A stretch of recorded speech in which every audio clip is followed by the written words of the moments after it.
We can and we must change. That was the simple message that came through in reviewing a number of root cause analyses in which inconsistent and incomplete communication contributed to a number of near misses and patient care morbidities. We are an organization dedicated to providing the best care possible to our patients, a care predicated on every caregiver have a complete understanding of a patient's medical condition and their treatment goals. This is something we were not doing and always achieving and needed to change. Post-operative handoff report takes place in an environment that is event-driven, time-pressured, and prone to concurrent distractions while the patient is in an at-risk state. The reality of handoff report is that it is often hurried, happening while multitasking, and involves the exchange of limited information given by memory as seen in this vignette.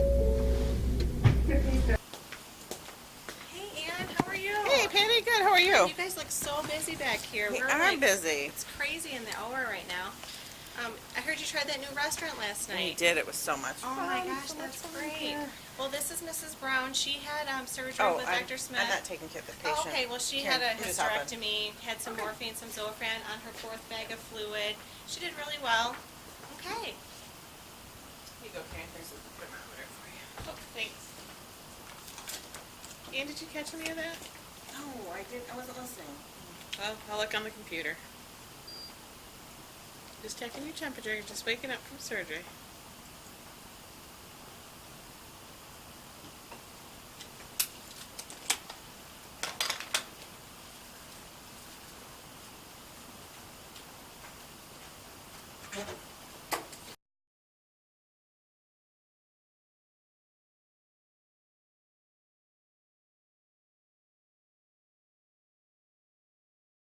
Handoff communication, standardizing post-procedural interactions.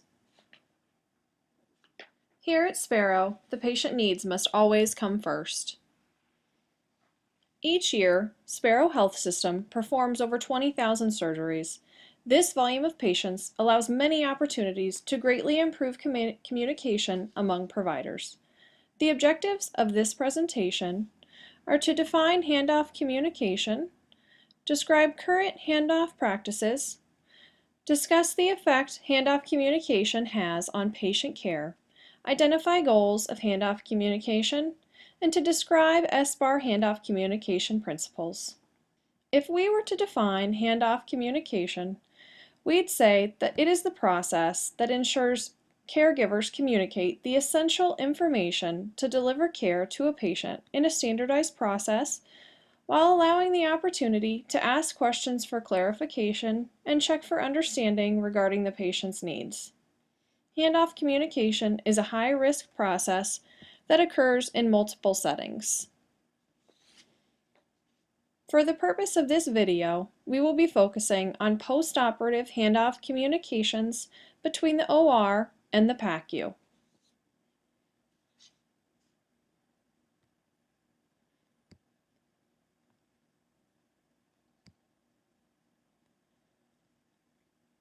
There are variations in the way that people communicate during the handoff report. During the research, we observed the ways in which handoff was being performed in both the Newman and West PACUs. Observations demonstrated that sometimes report consisted of multiple interruptions, multiple receivers, minimal patient information, inefficiencies in documentation, and report was often provided from memory. As you can imagine, poor communication can have many negative effects on patient care. In fact, the clinical communication errors are the leading cause of sentinel events. A root cause analysis focuses on systems, not to find fault in individuals. Initial survey results indicated that over 84% of staff can recall at least one time where vital patient information was missing from the handoff report in the past year. 27% of staff can recall at least one instance where inaccurate information at handoff led to a near-miss event or direct patient harm. 83% are willing to adopt a standardized method of handoff report. There are several best practice handoff goals. These include a quiet location with minimized interruptions, standardized format for handoff communication, important information given up front, pause for clarifications and/or questions, slow down, repeat important information. Or PDCA model for continuous quality improvement was utilized to find an effective means for improving and standardizing the handoff communication within the health system. Sbar is a communication tool that is used to standardize information transfer. It accounts for the situation, background, assessment, and recommendations.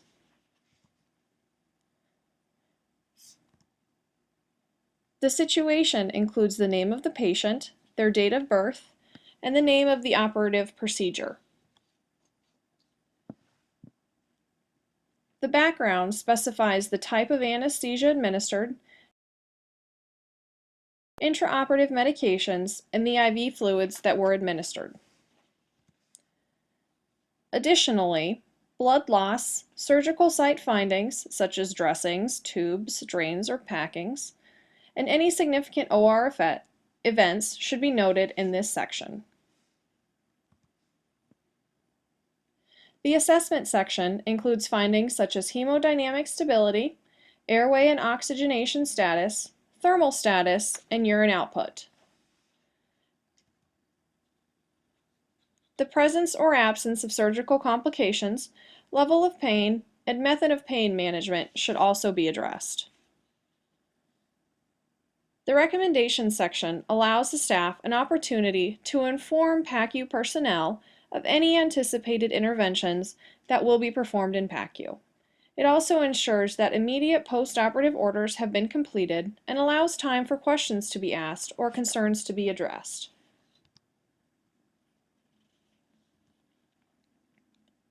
Sbar communication is a useful tool that can help organize and standardize handoff.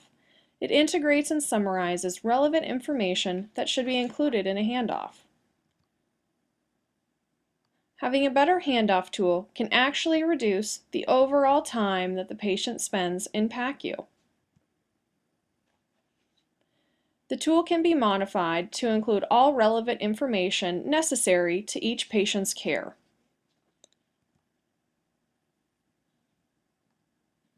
The Sbar communication tool has been integrated into the EMR, allowing ease for providing a standardized and comprehensive handoff report.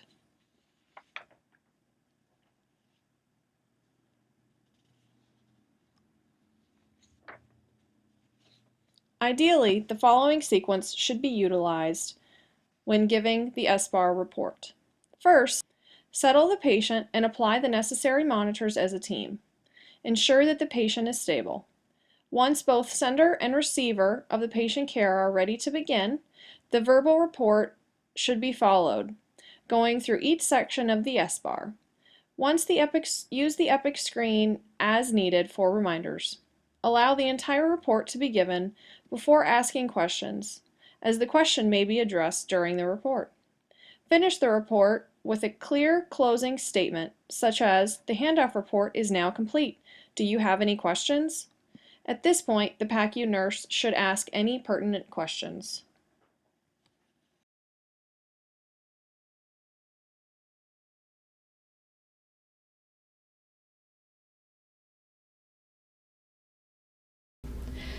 In the following vignette, you will see an example of a report using the Sbar handoff.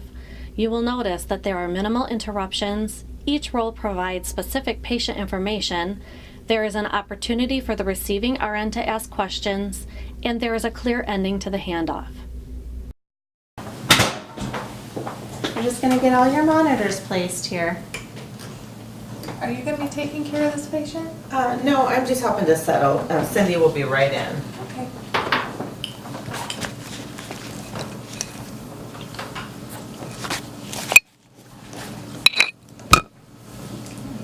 Put that in. All right. So we put the blood pressure cuff on your arm.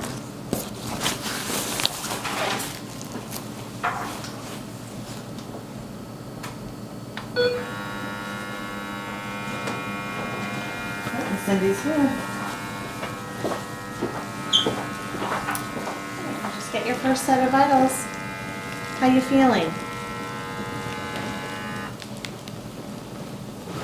Tired.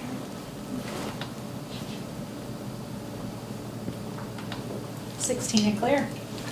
Great. You ready for a report? Yes.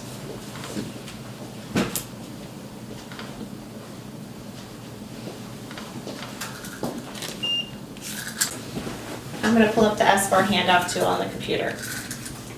This is Mrs. Brown. Her birth date is 9/21/42.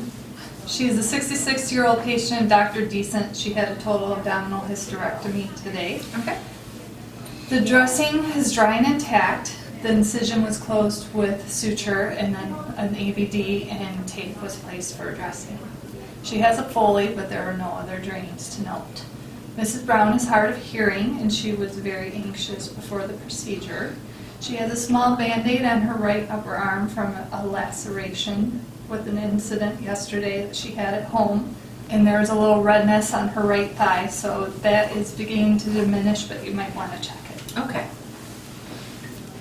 Okay.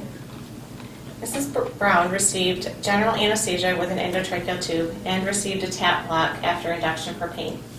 She's experiencing some postmenopausal bleeding for the past 3 months, and she has no known allergies. She has a medical history of hypertension, and it's controlled with medication. She's also on a beta blocker and did receive her medication this morning. Okay. She has COPD, and it's well controlled with an inhaler. She was in easy intubation, and her muscle relaxation was reversed. She's received 3 liters of LR during her surgery, and her 4th bag is hanging now. She had approximately 200 milliliters of blood loss.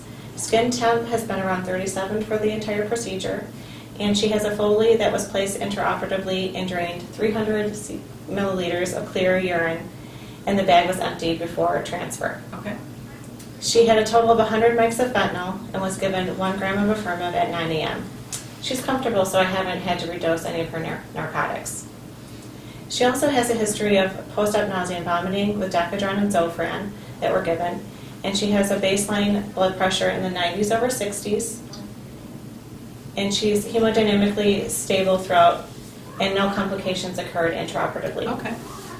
I'd suggest that you keep her on the 3 liters of oxygen because of her COPD. Do you have any questions? What time should the next dose of Affirmative be given? It should be given around 3 p.m. Do you have any other questions before we go? No, I'm all set. Okay, handoff is complete. Mrs. Brown, are you having any pain? Yeah. What number would you give it on a 0 to 10 scale? 0 is no pain and 10 is the worst possible. Like a 5. Would you like some pain medicine for that? Yeah. Okay. Any nausea at this time? Yeah, a little. Okay. And you have no allergies, correct?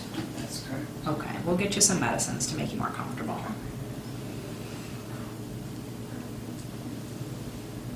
We can and we will change. Simple words, but powerful when applied to something like the implementation of an Sbar tool in improving the handoff communication of our patients.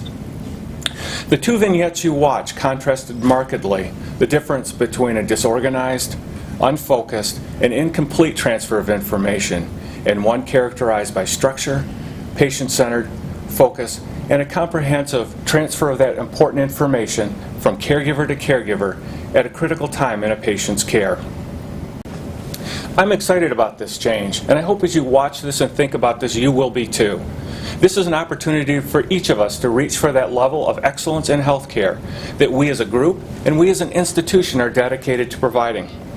Together, with each of us engaged in this process, we can do just that, improving safety and ensuring the best in care for our patients.